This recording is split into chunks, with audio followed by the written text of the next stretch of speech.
Hey there, so this or that. Have you worked with full coverage tips in the manner where you leave a little bit of a gap between the tip and the cuticle area and then you rebalance the nail?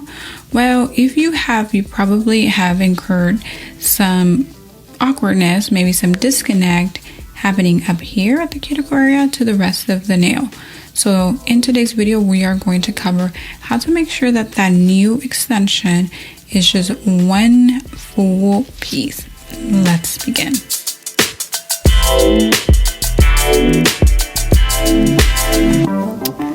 All right, my name is Paola of PaolaPonceNails.com, and I help current and aspiring nail techs become thriving entrepreneurs by mastering all of their services using soft gel only. If this sounds like a niche you'd like to consider exploring, then at the end of this video, do consider subscribing.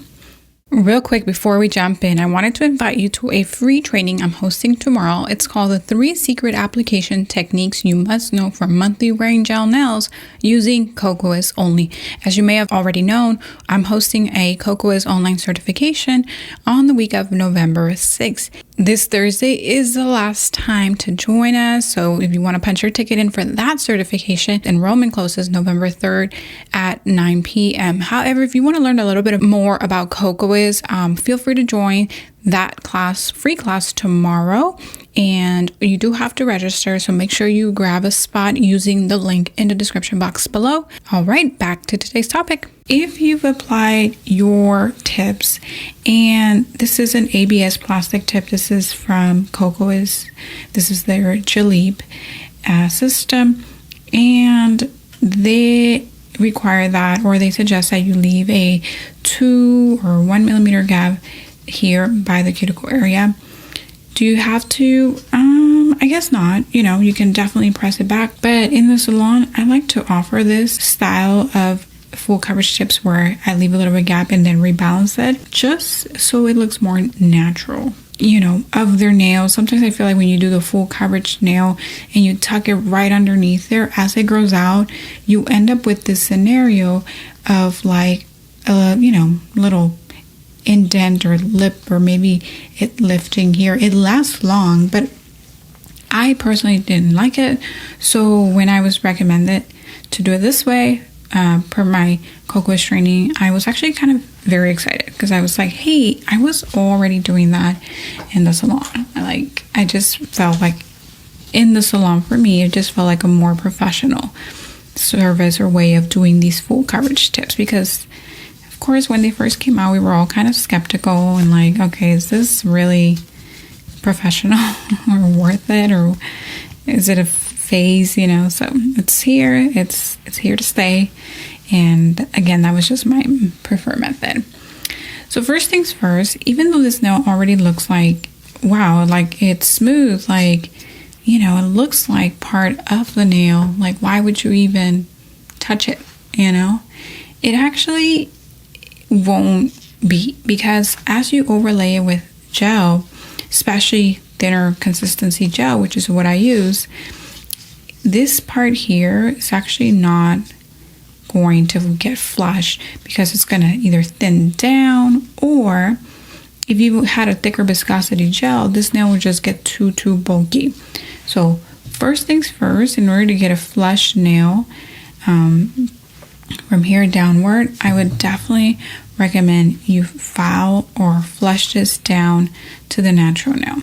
So let's do that right now. I'm going to go ahead and grab my ceramic bit. I'm going to use this cone shape. Some people call this like a corn shape, and I really like this for getting in there.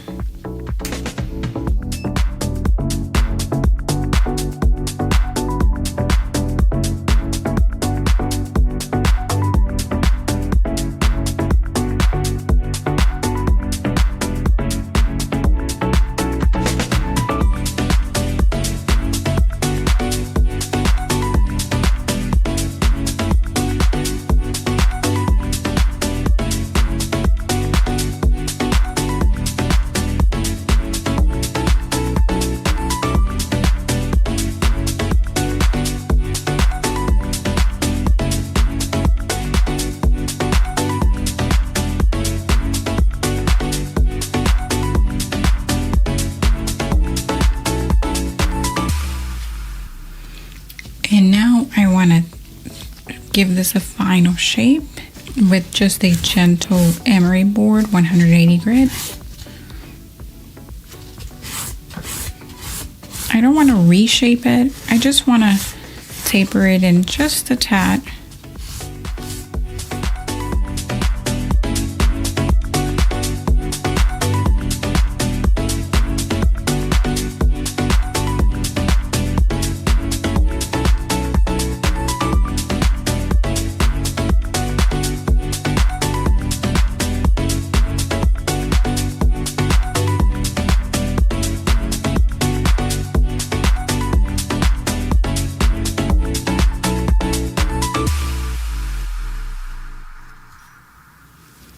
Okay, what I want to do now is taper the cuticle area even more. So I'm actually going to grab a bit that I'm really happy with. Either the baby barrel would be excellent for this, or if you had your, let's see if we can get it here. Okay, if you have this one here, your little thin cylinder, either one would be great for this next step.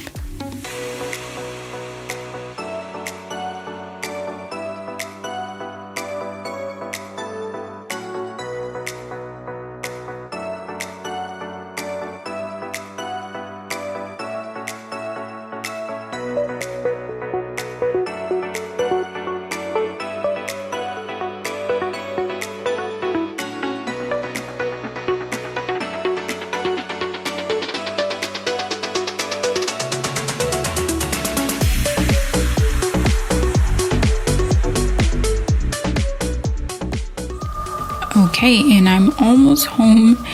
What I've done now is flush this tip right onto the natural nail. You should be able to see like an indent here, right? It's a little flat, and then we have our apex and then downward.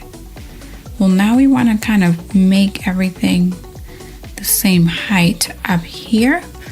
And so one last buff with my sponge buffer, just to really blend everything nicely, because remember, you're working with runny gel, and so if there's any groups or, you know, little valleys, the gel is going to go into those, and so you just want to keep things really smooth.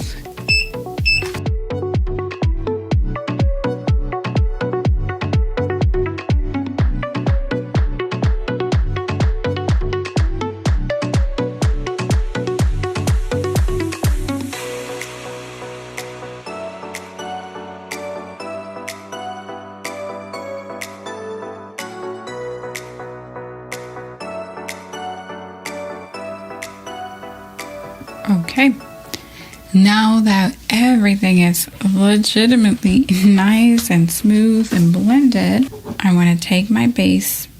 All I need is Mega Stick base. My strength for this does not come from whatever goes on top of this, actually. My strength comes from the adhesion of the nail to the Gelip, okay? So the gel to the natural nail. That's where my strength comes from. Does this help over when you overlay? Absolutely. But if you have any pockets, any air, anything, no matter how much you overlaid it with either this or even the bonding duo in a bottle, it's just not going to work, okay? So I'm just going to give this a little bit of structure.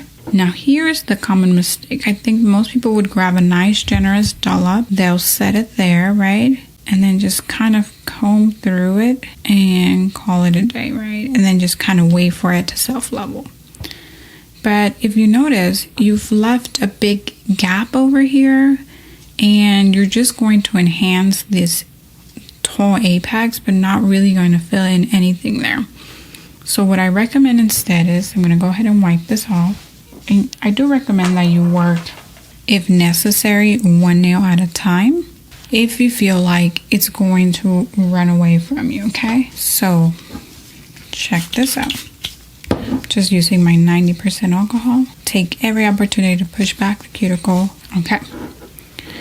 What I want you to do to fill in this apex is grab a big dollop Actually, let's start with our slip layer, or wet layer, but just very thin and big long pieces. That way it does not seep into your laterals, your lateral nail folds. Okay, so this ensures 1, 2, and framing that out, that you're applying it like in one piece essentially. Okay, now you want a bigger dollop, and I'm going to work fast, okay, so don't miss it. I want my dollop to pull at the brush, at the end of the brush, allow it to self-level, and then 1, 2, 3, 4. Do not touch this area at all. You're using that area to allow it to self-level. There it is, and go ahead and cure. Okay, and there you are. See how your thickness still remains up here. It blends to the rest of the nail there. And that's how you would take care of filling in this area so that your entire Gelip full coverage tip stays balanced. Now, if you felt like you needed a little bit more texture, maybe you needed a little bit more fill, then you can definitely switch over to Bonding Duo. Has a little bit more firmness, it's a little bit more viscous, so it will help you create a taller area. But you could do it with Mega Stick Base also. Either one, again, your strength is not coming from either one. It's just a matter of, do you need a little more thickness, or can you do something a little bit more runny? That's it. Thank you so much for joining me. I hope this helped you very much to nail that full coverage application. I'll see you in the next video. Thank you for watching. If you loved today's video, can you do me a favor and give it a thumbs up to boost it up in the algorithm so that I may help more people? And if you need a little more direction in your nail career, I want to encourage you to join my free masterclass using the link in the description box below. It is available for you to watch immediately for free right now after signing up. I'll see you next week, and bye for now.